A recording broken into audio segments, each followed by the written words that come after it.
we can be competitive, but we're not going to be the lowest cost option that is out there. So what is it that we can provide that is truly value add, that can justify premium pricing as it relates to payments? And what we landed on really was around guest data.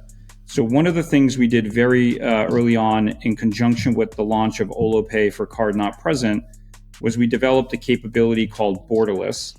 Is this thing on? Yesterday's price is not today's price.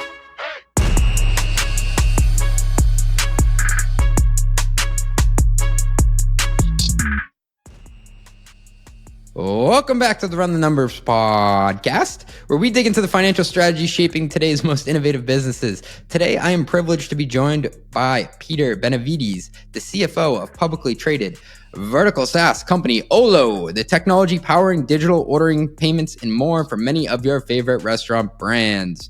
We're kicking things off with payments and vertical SaaS, why every software company wants in on payments, how Olo successfully expanded into it, and how they're making payments a strategic advantage rather than just a bolt-on feature. Then we get into pricing strategy, how Olo balances subscription and consumption-based models, the challenges of introducing usage-based pricing in restaurants, and how they align incentives to drive more volume. And of course, we talk about the vertical SaaS business model, why fragmentation in restaurant tech actually plays to Olo's advantage, what it's like selling into franchise businesses, and lessons from companies like Veeva in the pharma sector that have mastered the art of stacking S-curves. That's right, folks, stacking S-curves. This one's packed with insights on scaling, monetization, and the evolution of the restaurant tech ecosystem. All this and much, much more after a short word from our sponsors. What does the future hold for business? Ask 9 experts and you'll get 10 answers.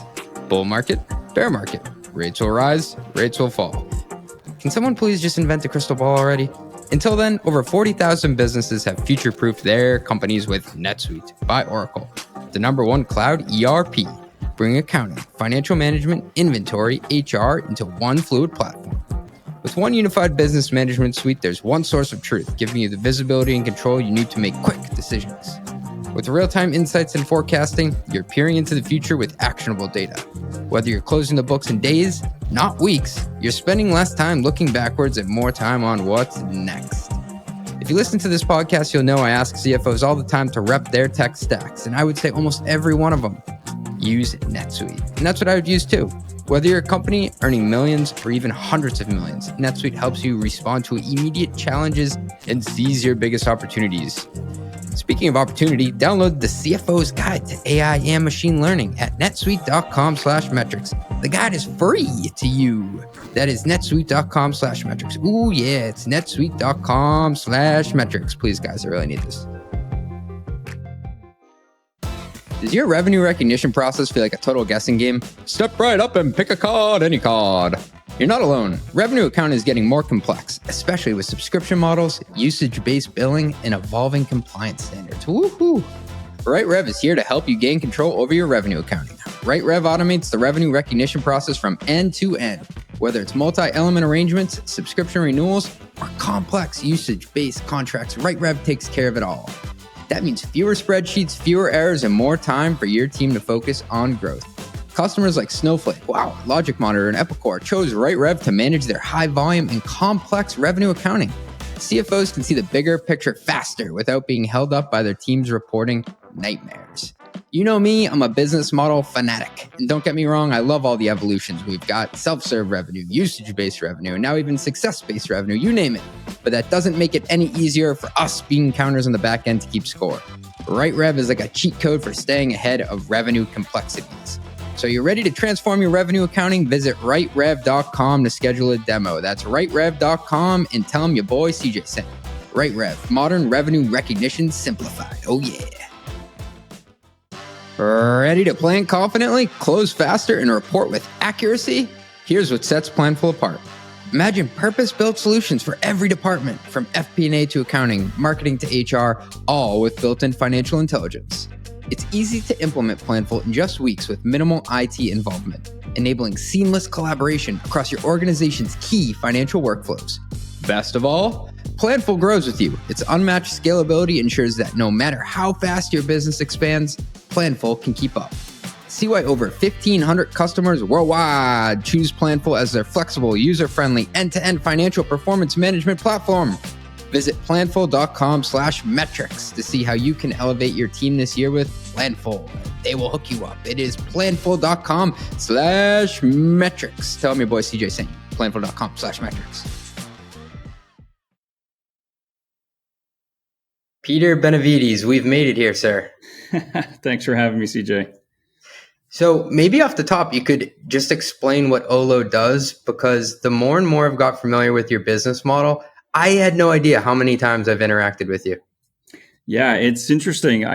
We used to joke, if you go into your personal email or even your work email for that matter, and you were to search Olo, chances are we're in your email, powered by Olo, because you've probably ordered from one of the many brands that we support. But, Olo, in terms of the company itself, we are a restaurant technology company. So we provide a suite of software solutions across kind of three core product suites. Order, which is our digital and delivery capabilities, digital ordering and delivery. Olo Pay, or Pay for that matter, is really focused on payment processing today in the card not present use case, but in the near future for card present as well, which we could talk a bit about. And then Engage, which is a product suite that provides a variety of solutions to help brands better know and engage with their guests. Foundationally, we have what we call a guest data platform. I think horizontal companies would call it a CDP. That serves as the foundation of the product suite. And then what sits on top of that are a variety of solutions to help brands better identify and act on that guest data.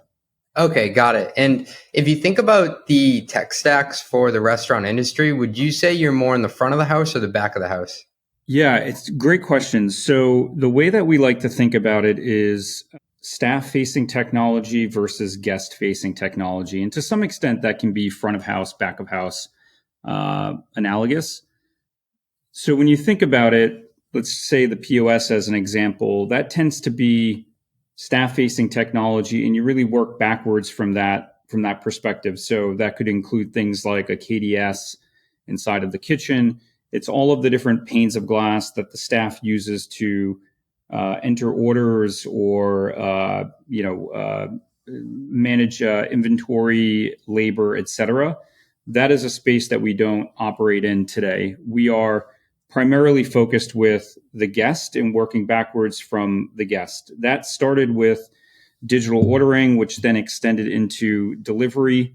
Now with payments and engagement, really these are all solutions that the guest is interacting with. And I think that distinction is important, because how we even think about designing software and what matters when engaging with a guest is, I think, in some ways fundamentally different from how you would design software working from the staff backwards. I think from a POS as an example, you're really trying to optimize for the least number of buttons to be pushed to take an order from a guest and push it into the back of the house. We're thinking through things like guest experience, identifying who the guest is, cart conversion, cart abandonment, things of that nature, which I think are, again, just fundamentally different approaches to developing software. Okay, that makes it real. And what are some of the bigger brands that you work with, just so people can think, did I use Olo when I was sitting on my couch watching the Patriots lose every game this season?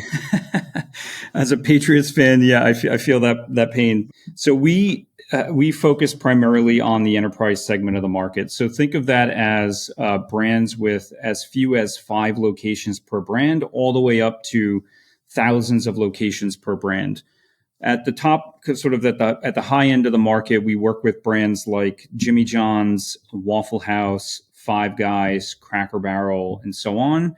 And then we have a host of really exciting emerging brands that are, just beginning their journey with the hopes of becoming the future enterprises we all know today.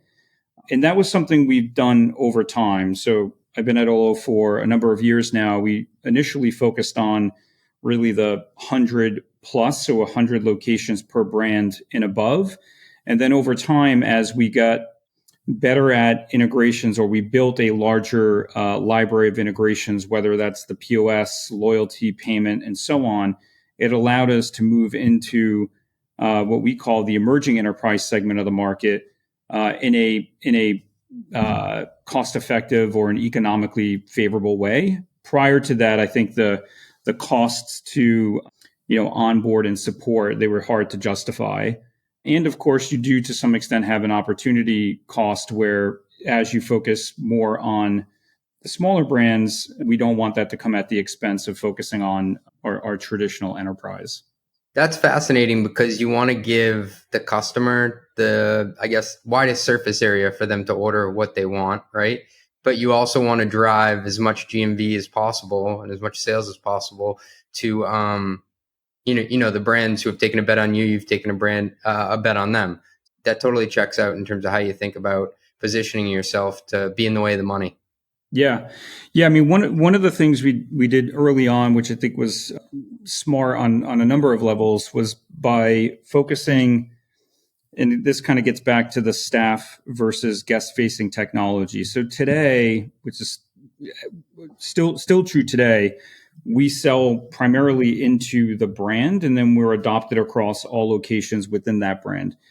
And why that is the case is because if you think about it, we are guest-facing technology. So the expectation of the guest is that when I go into the App Store and I want to order from a particular brand, I'm going to be greeted by a single app, and that app is going to be consistent no matter where I am in the country. And again, many of our brands are national, many are international brands. So, I may order a particular brand in Connecticut where I live one day, and then when I'm in the city for lunch, I want that same brand and that same experience when I'm in the city. So by being that, by focusing on the consumer or the guest, we can create a unified or homogenized experience across all of the locations within that brand, even if that brand has a lot of in-house technology fragmentation.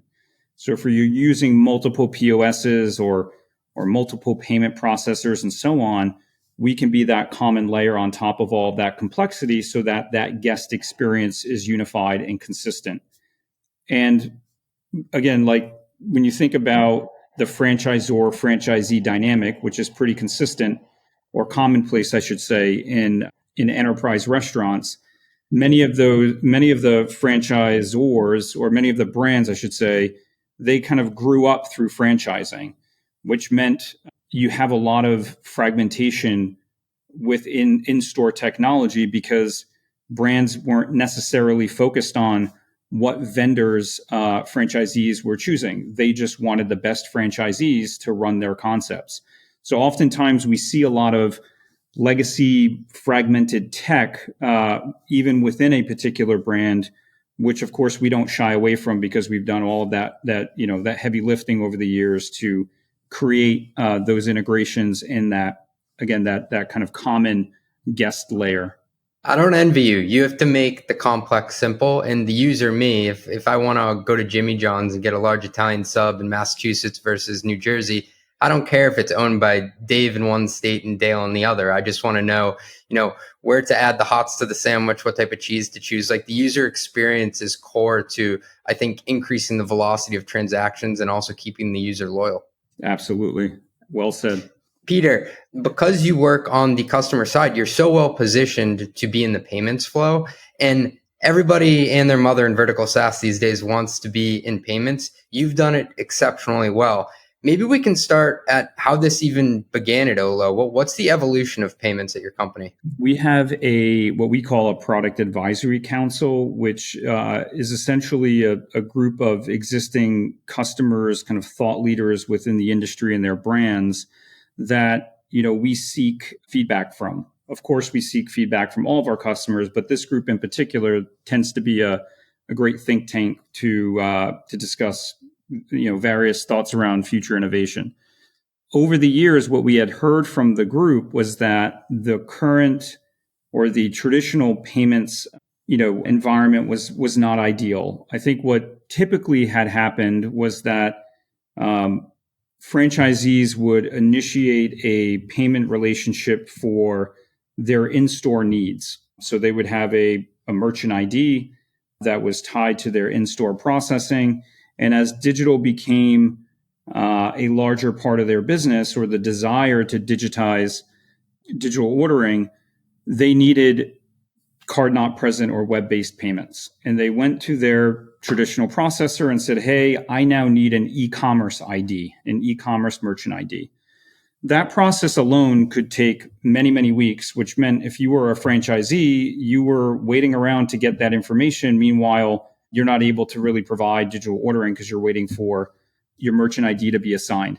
That was one issue. So just kind of the ability to ramp quickly was an issue. But once you were up and running, you then had the issue around fraud, chargebacks, and I'll come back to not knowing your guests, but fraud, chargebacks, and authorization rates were kind of three key measures that were underperforming or not meeting the expectations of our brands. And, they could look across other vertical industries or even horizontal e-commerce platforms and just see that their performance metrics were subpar.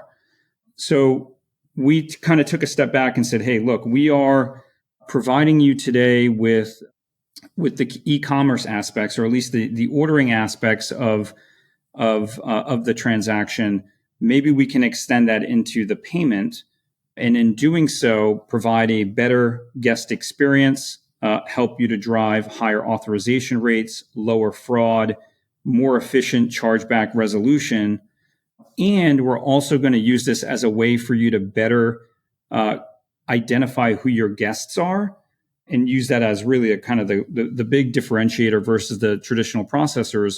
How does that sound to everyone? And there was a resounding, oh my goodness, this makes total sense. We can't wait to have it. And I think that is in large part why we've had so much success in such a short period of time. We were solving a real problem for our brands.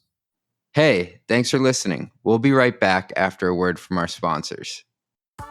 Listen, being a CFO, it's not always that glamorous. Sometimes I find myself watering the plants and taking out the garbage in the office. And, the best CFOs I know they're true business leaders. They know how to drive growth in heroic fashion. Unfortunately, the status quo of finance makes that really hard because day to day, we're mostly up to our eyeballs in spreadsheets and receipts. Thankfully, there's a financial provider who has built a solution to match your ambition, Brex. Brex designed a modern corporate card and spend platform that controls spend proactively and automates tedious expense and accounting tasks. Brex frees up CFOs to focus on high-impact projects that drive growth. The shit that's actually worth your CFO time. So how does Brex work? You can embed your expense policy inside the corporate card to prevent out-of-policy spend before it happens. Receipts and memos are auto-generated, so you always have what you need to close the books fast. Managers get freed up from reviewing, every possible expense under the sun because in-policy expenses are auto-approved, and AI will flag any exceptions. And all the while, your expense detail is syncing with your ERP because Brex integrates with almost all of them. I love that, from QuickBooks to NetSuite. It's your time to shine as the strategic growth driver you are, and Brex can make it easy. More than 30,000 companies like DoorDash, Coinbase, and SeatGeek use Brex to make every dollar and every minute count. Join them at brex.com/metrics. That's brex.com/metrics. Trust isn't earned, it's demanded.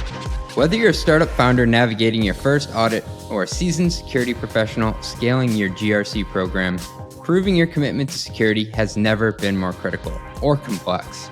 That's where Vanta comes in. Businesses use Vanta to establish trust by automating compliance needs across over 35 frameworks, like SOC 2 and ISO 27001. Centralized security workflows, complete questionnaires up to 5 times faster, and proactively manage vendor risk. Vanta not only saves you time, it can also save you money. A new IDC white paper found that Vanta customers achieve $535,000 per year in benefits, and the platform pays for itself in just 3 months. Join over 9,000 global companies like Atlassian, Cora, and Factory, who use Vanta to manage risk and improve security in real time. For a limited time, our audience gets $1,000 off Vanta at vanta.com/metrics.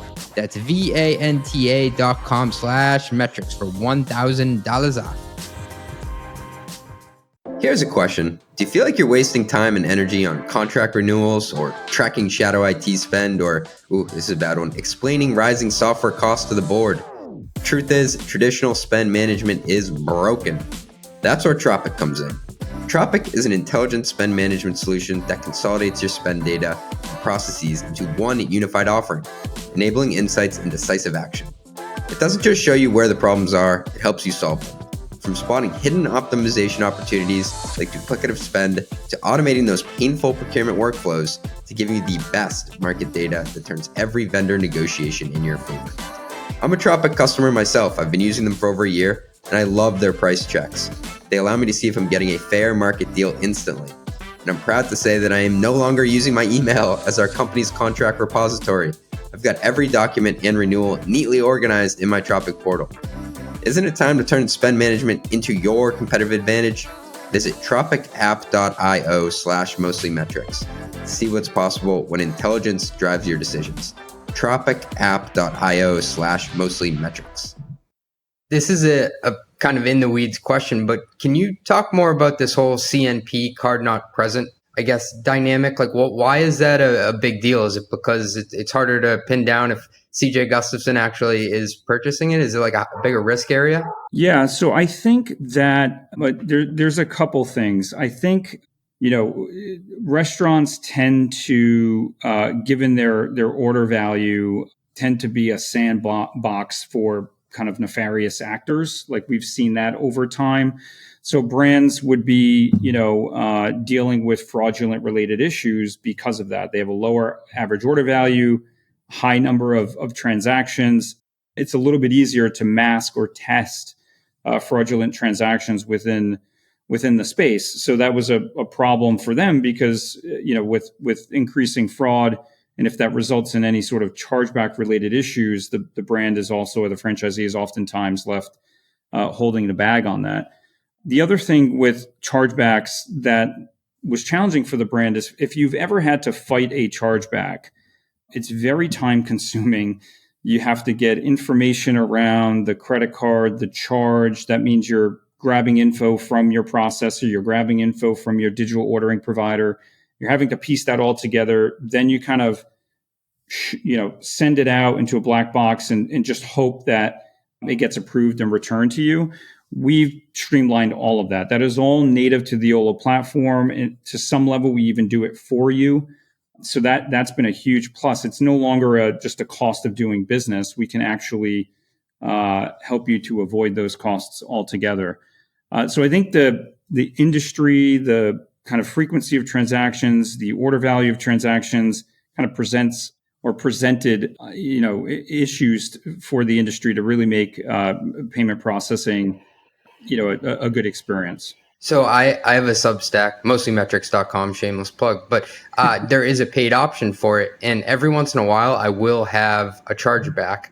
And like, I'm not doing anything nefarious. And it's usually just someone who just didn't know the unsubscribe flow and how to, gracefully just exit and churn. I have lost 100% of the chargeback disputes. It's like a complete black box with Stripe of like what I even do to what do I submit? How do I show you that I'm not trying to screw somebody over here? Yeah. And think about the just the margins within the restaurant industry. I mean, they can be anywhere from 5%, 10%, in that range. So when you have a chargeback, it's really not just the cost of processing you're actually out the cost of the food as well. So it can be very material from a margin decline perspective or weighing on your overall margins, which again, like if we can help with that, then great. We would love to. If your margin's 5% on $100, cart size, you have to do 20 things right to make up for that one bad chargeback. Exactly. And as digital continues to grow, that gets even more challenging. Yeah. So this is a game changer. It came directly from your customers. Maybe you could speak on the Olo side. What did this do for your total addressable market? Yeah, so it definitely changed the addressable market. I think on two fronts. I think the obvious answer is from a GMV perspective, really widened the aperture around the total GMV and the ability to monetize that GMV. Again, obviously would help to change the TAM math. The other thing that it did, and maybe just going back to how we differentiated the card not present offering, one of the things we knew very early on was that there's a lot of very well established players in the payment space, many of whom use their scale to their advantage. That would be difficult for us to do, even though we process significant amount of GMV on the platform. Much of that is still not going over the payments platform. So there's some that we can do in terms of scale, but that's not an area that we can truly compete on, which meant when it comes to price, we can be competitive, but we're not going to be the lowest cost option that is out there. So what is it that we can provide that is truly value add, that can justify premium pricing as it relates to payments? And what we landed on really was around guest data. So one of the things we did very early on in conjunction with the launch of Olo Pay for card not present was we developed a capability called Borderless, which essentially, if you've ever used Shop Pay, very similar in terms of functionality. But essentially what you're doing is the first time you shop at a Olo Borderless enabled location, we are saving your information and your payment credential at the Olo platform level, so that anytime you subsequently check out at a Borderless enabled location, you can do so in single factor authentication. So you enter in your email or your phone number, you get a challenge text, you hit that text, everything in the page populates, and then you can be on your way in the checkout. Obviously, that helps from a cart conversion standpoint, which we have case studies on the site you can take a look at. The other thing that it does is it really inverted the number of guests that check out in a logged in state. So historically, what guests would do, and I would do it myself because I either couldn't remember my login, I didn't want to reset my password, I didn't care. I would just check out in a guest, check out as a guest. I do it all the time. I'm always a guest. Always. Yeah. And I would do it the same. I would do it as well. And that's fine from the guest's perspective, I guess, to some extent. But I think from the brand's perspective, that's not ideal because now I don't know who that guest is. I can't learn from what they're doing. I can't personalize the experience and so on. And that happened about 70% of the time, right? So 2/3 of the time, people were not checking out in a logged in state. Borderless completely inverted that, where over 2/3 of the time, guests were actually checking out in a logged in state. Now, what that meant was I now know who you are. I know your order history. I can use that information to then inform the buying journey, suggestive upselling, et cetera. And we combine that with the pay product to really make pay about guest identification as much as it is in terms of payment processing.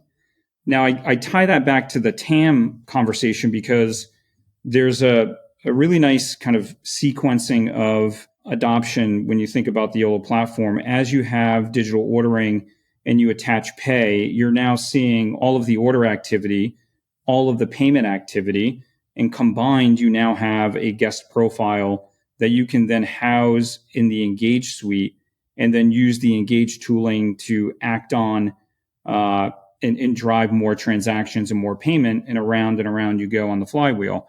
So when I think about TAM, pay not only opened up TAM from a GMV perspective, the amount of GMV we can touch via payment processing, but it also opened up TAM for the Engage suite because it makes Engage a great tool to leverage for, again, understanding who your guests are and using that information to drive business decisions. Well, me just sitting here, it sounds like you avoided making payments a commodity module that you just attached. Absolutely. Yeah. I think that we think of payments really as a means to an end, and that end is understanding who your guests are, and then use that information to inform all business decisions. But so it's not just about, how do I drive more transactions, but what are the things on my menu that correlate to the highest lifetime value guests? And let's make sure that when we have a guest coming that is of potential high lifetime value, that thing is front and center in their buying journey. Or if I'm thinking about expanding site location, what are the factors that are highest, are most correlated to high lifetime value customers? Let me go find those lookalikes throughout the country as where I would want to expand my next site location. So the obvious thing is, let me use this information to drive more profitable traffic. But I think there's also next level thinking around site expansion, menu design, and so on that brands are starting to look at. To that point, you're helping the vendors or restaurants make better decisions, not just on the stuff that's going through your platform online. They're making decisions about their entire business. So let's just say 50% is online. They can make decisions on 100% of where they should put their next location. So that's powerful. Yeah. And I think industry-wide, digital on average, now this is going, I haven't seen Q4 numbers. This is going back to Q3. Digital was about 18% of industry transactions. Okay. But there are certainly brands out there that are 50% more of digital. But industry-wide, the average is 18%, which means there's still, on average, a blind spot as it relates to knowing who your guest is and then using that information to, analyze and inform business decisions. This is what is essentially at the core of why we are moving into card present processing. We want to assist the brands in identifying who those guests are and what are they doing within the brand, so that for the first time, brands can have a full 360 view of the guest. Now, how we're doing that is through on-premise payment processing. So that would be card present processing, but also extending the value prop that we've been able to achieve in card not present into card present. And we're doing that by not only the processing aspect on premise, but also understanding what is happening within the POS. So what is the customer ordering? What are they modifying, et cetera? And then piecing that data together with what we know about them digitally to, for the first time, build out that full 360 view of the guest. Okay. This is crazy. So when others zig, you guys are zagging to a certain degree. You're going deeper into the analog world. We are. Yeah, we are. And we're doing that by trying to make the analog world in some ways mimic a digital transaction. And to have the footprint of data from a digital transaction the same way. Exactly. Peter, you had brought up this term, stacking S-curves, and I thought it was such an eloquent way of describing TAM when we were preparing for this call. What does that mean? Yeah, so when I think about that, at least in the context of Olo, fundamentally, we grow the business through two levers. We either add more locations to the platform, or we expand the amount of revenue we earn on a per location basis. We define that as ARPU. It's one of our key metrics. Stacking S-curves is really about the latter, which is how do we go deeper into those existing relationships? And how we do that is through continued product expansion and adoption. So Order was our first S-curve, if you will. Many of our brands, if not all, are on the Order platform today. That then segued into Pay, where we're now providing value through card not present processing and in the near term, card present processing as well. And then as you're adding more or generating more order volume and payment transactions, that's where Engage comes in. And Engage allows you to, again, house that data, analyze it, and act on it.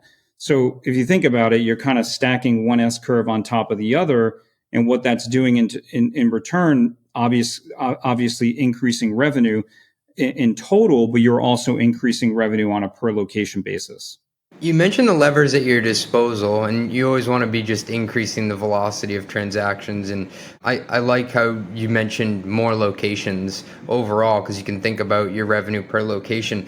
Is increasing take rate a realistic way to increase revenue, or does that stay relatively flat over time?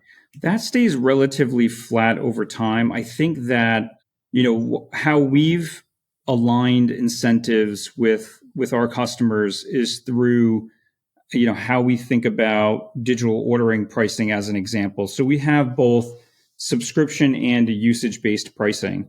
Subscription, you can think of that as kind of the kind of standard fee you pay for, and it can vary depending on how much of the platform you're using, but it's really the fee that you're charging for use of the platform, use of various capabilities. That gets charged on a per location basis per month. Separately, we have a concept called order packages, where you are essentially pre-buying an allotment of orders for a flat fee per month.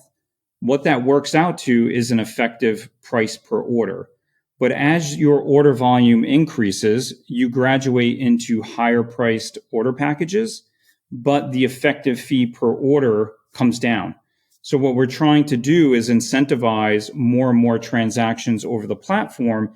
And in turn, we're going to obviously earn more in overall revenue, but the cost per transaction, the effective cost per transaction for the brand comes down.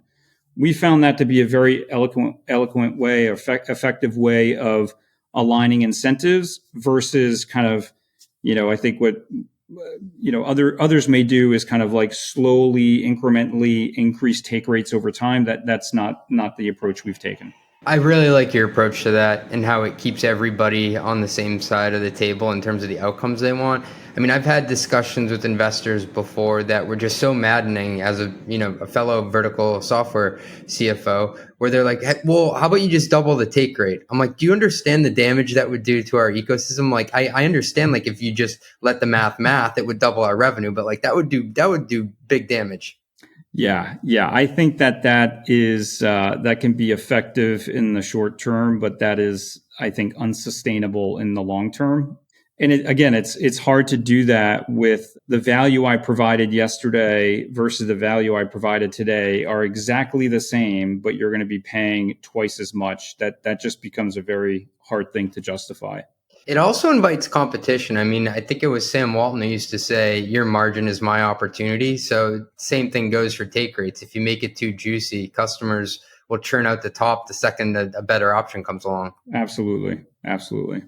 Peter, do you think about payments as a module making your other products stickier? Definitely. I think when it comes to order, for sure, because, a good example, again, around chargeback resolution, things like that become much more manageable for the brand when everything is native to the Olo platform versus having a provider for e-com and a provider for digital payments. So I think the kind of simplicity in how the products interact with each other make the overall platform stickier. I think also, again, going back to stacking S curves and kind of the natural adoption of order, then pay and engage, because of that flywheel effect, you're then adopting products like Engage, and in doing so, strengthening that relationship with the customer such that they wouldn't want to switch off to another provider, because Olo is where I'm generating all of my transactions, all of my payment transactions, and where I'm housing all of that data. And that becomes a really great center of gravity for Olo and our brands. Peter, if you had to give advice to a CFO who's looking to add payments for the first time, well, what would you tell them? Yeah, well, I would say definitely speak with your customers. Try to understand what are the problems that they are having, they are seeing. And then based on what you learn, I think try to find a subset of customers to test with and make sure that your assumptions around the value prop hold true. And if so, then you can kind of go and broaden from that test beyond. Of course, there's the financial aspect of it. You got to make sure that the investment that you're making to launch payments, has a healthy return. let's assume that is the case for the moment. Then I say you got to talk to your customers. You got to understand what their pain points are and what is it that you can do to differentiate against the incumbent processors. For Olo, I think the secret sauce was around borderless and using our network effects to create that capability, which allowed us to differentiate against the incumbent processors. I would advise other CFOs to think like that. What is it that we can do differently than just proposing yet again another payment processor? Because if you do go that route, you will very quickly be in a race to the bottom on bips versus having pricing that is rational and aligns with your value prop. That's excellent. Sage advice there. Peter, I want to transition to talk a bit about your business model. And I think the only way to do so would be to first hit on the fact that you have both subscription and consumption-based products. Can you talk to your pricing for a second and how that works? Yeah, when I think way back, now this is going back a number of years now, when I had initially joined Olo, we were pure subscription per month per location. And at that time, we were looking at one of the metrics we tracked was same store sales. So how much GMV or how many transactions are we processing this year for this particular location relative to where we were last year? And in many cases, that number was 50, 60, 70% more than in terms of increased in transactions this year versus last year. Yet we were earning the same subscription fee, per month per location. Meanwhile, our cost basis was going up, right? Or our cost to support that increased activity was going up. So we had a bit of a misalignment between our revenue model and our cost model that we had to right size. And what we came up with was, again, this mix of subscription plus usage-based concept to better align our model and our incentives with our brand. Over time, we've layered on other products that are also consumption-based. But again, it kind of all centers around this idea of let's align incentives. We're going to work really hard to develop product and capabilities to drive more traffic to your business. And in return, if we do a good job, we'll earn more on a per location basis and you'll get some economies of scale. This could be a totally incorrect assumption, but I have noticed a couple of vertical software industries where they're like, we've always done subscription for everything, we're used to that, or we've always done usage-based for everything, we're used to that. Did you have to educate your customers in the restaurants you worked with on this, or were they just like, okay, that's cool, we totally get it? Yeah, that's a great question. I think, to some extent, the emergence of third-party marketplaces in their pricing model allowed for us to at least have the conversation on this idea of consumption-based pricing, because brands were accustomed to, when I process orders digitally via a third-party marketplace, I'm paying a commission fee to do that. That is a take rate model. And that kind of, again, I wouldn't say paved the way. I think that's maybe a little dramatic, but it sort of allowed for the conversation around usage-based pricing. Now, I think it gets a little tricky as the white label digital ordering provider to take a similar approach to a marketplace where, their primary focus is around acquiring customers and driving demand, where we're giving brands the tooling and the software to kind of do it themselves. So it's hard to adopt a one-for-one pricing model. But I do think the concept of subscription plus usage-based, it really did strike a nice balance between, aligning incentives as well as aligning with our underlying business model. Got it. And I mean, you're a public company CFO. You've got to forecast this to the street every quarter. Can you talk about the predictability versus the upside in your business model that each of these constructs lend to? Yeah. So obviously subscription is a lot easier to predict, right? Because it regardless of volumes, you have a pretty good line of sight in terms of how subscription revenue is going to trend. On the usage-based component, because you have this concept where you're only graduating into or up to higher priced packages as you drive more transaction volume, there's not as much variability in that usage-based component versus if we were just a pure per transaction or take rate model, then I think the sensitivity to volume fluctuations is greater than our existing construct, which gives us a little bit of wiggle room, if you will, based on how volumes trend. That all said, on the volume piece, we've done a lot of work over the years to understand how certain customers segments perform, as well as the seasonality nuances of our business to do a great job of predicting where we're going to land from a volume standpoint. Do you forecast at the brand level?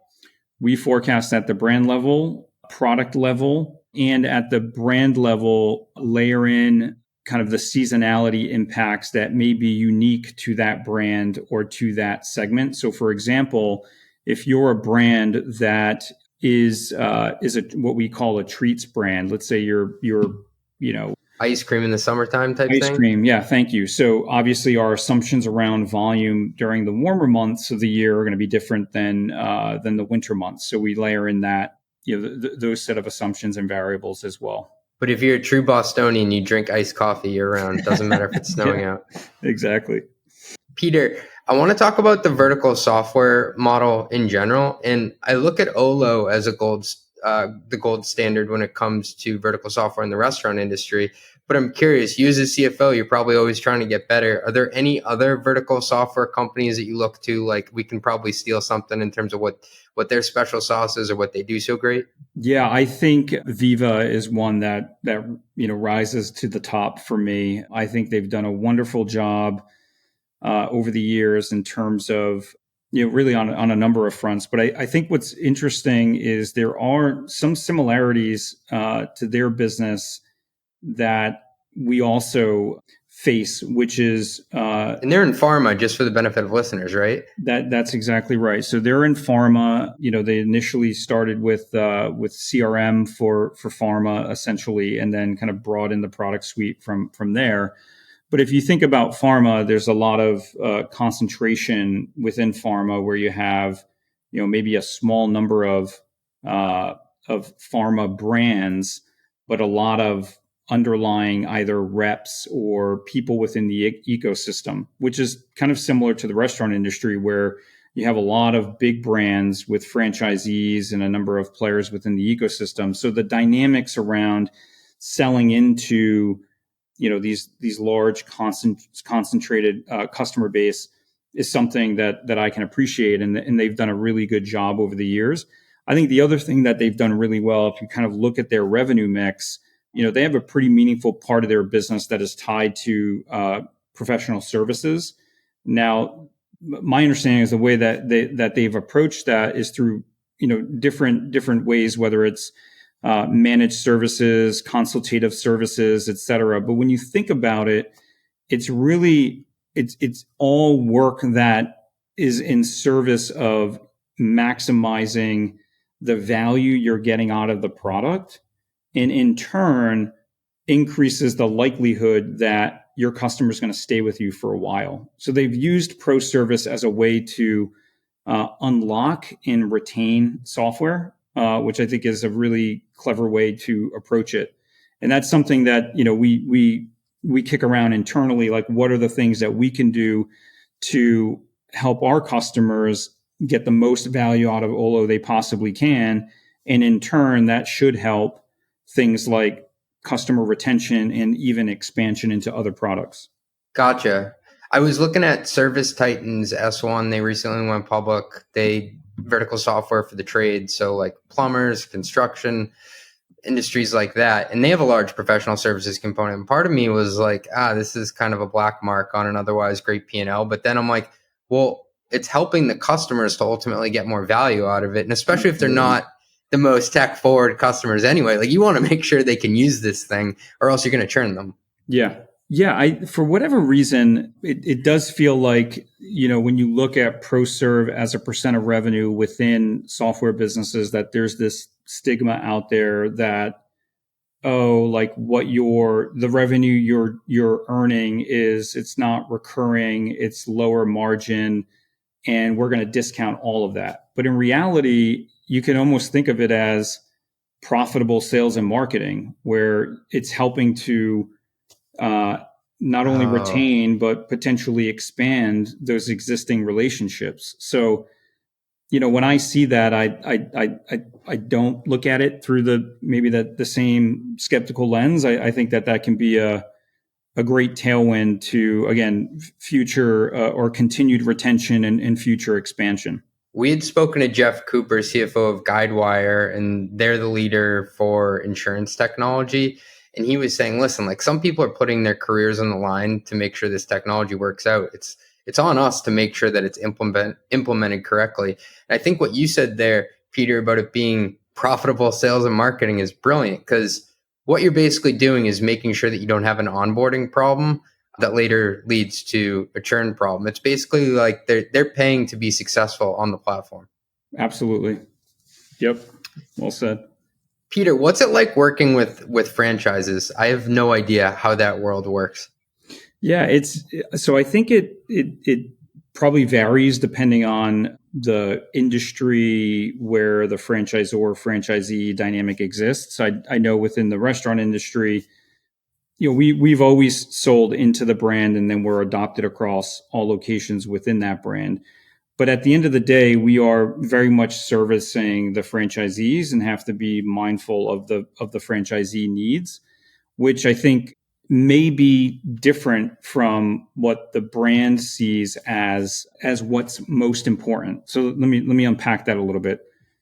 The way that a franchisor and franchisee relationship works, and I do think this is consistent beyond the restaurant industry, is oftentimes franchisees are paying the franchisor a franchisee fee.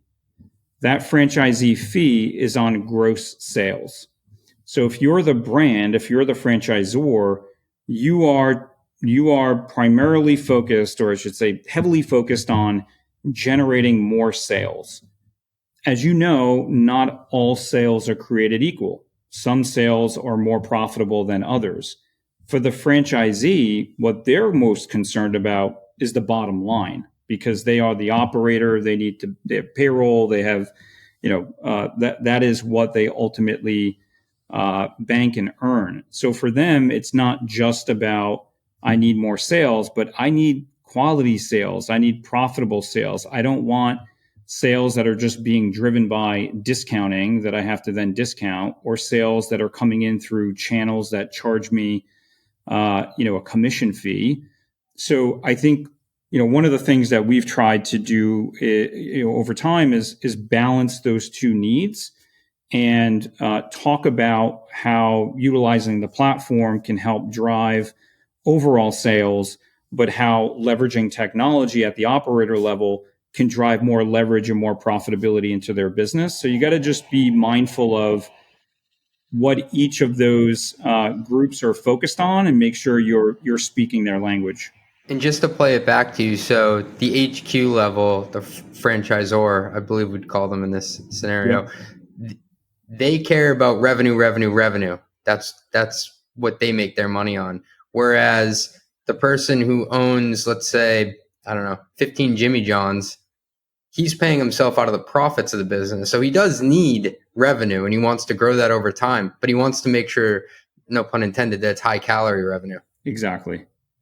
So things like discounting, or primarily getting your sales through channels that charge commissions, these are things that can weigh on the operator, can weigh on the franchisee.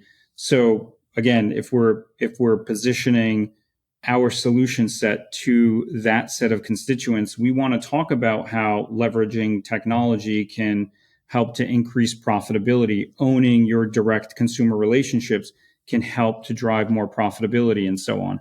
And the franchisees, do they get data from Olo that they can use to better understand their customers? It's not just reserved for, the man at the top? Yeah, they can. It's usually brand dependent. So in some cases, brands kind of centralize all that data at HQ and then use that to, drive national localized marketing programs.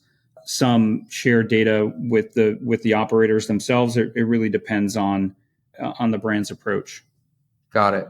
One of the richest kids in my town growing up, his dad owned a chain of Dunkin' Donuts restaurants like throughout the Northeast, and we always looked at like their family, like they were totally balling, or the family from The Blind Side. Actually, I think he owned a bunch of KFCs and the like throughout the South. Yep, that's right. I was meeting with someone who did not work at Dunkin' Donuts at the time, but had in a previous life. And I had shared with him that I grew up in Rhode Island. And he said that Rhode Island, I think, had the highest concentration of Dunkin' Donuts per capita. Really? Yes, which I think is true. We had maybe 4 in my town alone. And my town growing up was not a very big town. But I, too, had a friend who owned a number of franchisees, Dunkin' Donuts franchisees, and did well. All right. I'm going to take you into what we call our long-ass lightning round. So I ask every successful person who comes on the podcast, what's something you've messed up on the job before? That's a great question. I think, one of the way that I would think about it is sort of like, what assumptions have I gotten wrong over the years? And I think one of the things that comes to mind, certainly as we've scaled Olo over the years, is you got to be mindful of what it is you're building toward, so that as you think about team design and who you need on the team, when, et cetera, you're being mindful of that future state. You have some folks that are very adaptable. So as the company scales and layers on new products or goes international and complexity increases, et cetera, they can adapt to that and scale up, while others are better suited for that point in time. So I think as you're designing the team structure, you kind of got to be working backwards from 2 or 3 years out and make sure that you're getting people that can support you in current state, but are ideally adaptable as you grow over the next few years. Because if not, I've learned that can be, very time consuming and challenging to reorient. I like how you said thinking 2 to 3 years out, because I'm also realizing that most people stick around tech companies for 2 or 3 years. And you got to think, if I'm bringing them in today with this skill set, where's the company going to be 2 or 3 years out? How do I make sure that this is a good run for them? Yeah. I mean, I think like a good example would be, something like international, right? Where maybe you're not international today, but it's definitely something you can see maybe 2 or 3 years out. So if you're, hiring somebody in a position where if you went international, you would be faced with international complexities, you probably want to make sure that that person you're bringing on now would be able to support you as you get to that point. Like most things, you got to make sure it's balanced and you're not, going too far into the future or over hiring in some situations. But I think the bigger point is just make sure you're mindful of what is the next phase of the company, and am I hiring the right folks that can adapt to that next phase? I like it. Peter, if you could tell your younger self something knowing what you know today, what would you tell him? That's a good one. One of the things, if I go back over time, like what my perception of what a CFO or head of finance is versus, what it is in reality. I think that the role has definitely evolved over time where, the table stakes of closing the books on time, forecasting accurately, making sure you have sufficient internal controls, like all of that stuff is obviously very important, but it's sort of table stakes at this point. Like you just got to be good at it. I think what really kind of separates folks is the strategic value add you can add as a CFO. And it really starts with understanding the product really well, understanding the market and the competitive landscape where you sit in that, and then using that information to inform how you allocate capital, which at the end of the day is the core responsibility of the CFO. Let's make sure that the capital allocation aligns with the strategy of the company. But it's hard to do that when you're only focused or primarily focused on the kind of nuts and bolts of running a finance org. You have to go beyond that and understand the product, understand the industry, the competitive landscape in order to be effective. Yeah, you don't get the right to play the game on hard mode and do all the cool stuff if you can't do the base level stuff first. Yeah, exactly. Well said. Peter, more of a technical question. Can you walk me through the tools that your team uses to get the job done? What does the tech stack look like? Yeah, we use a number of tools across the team. I mean, we have, the functions between investor relations, general accounting, SOX and internal controls, SEC reporting. I mean, each of those kind of sub groupings have their own, product suite. We use, from a ledger standpoint, we use Intact. That's, integrated into Salesforce. We have things like CPQ and so on for the quote to cash process.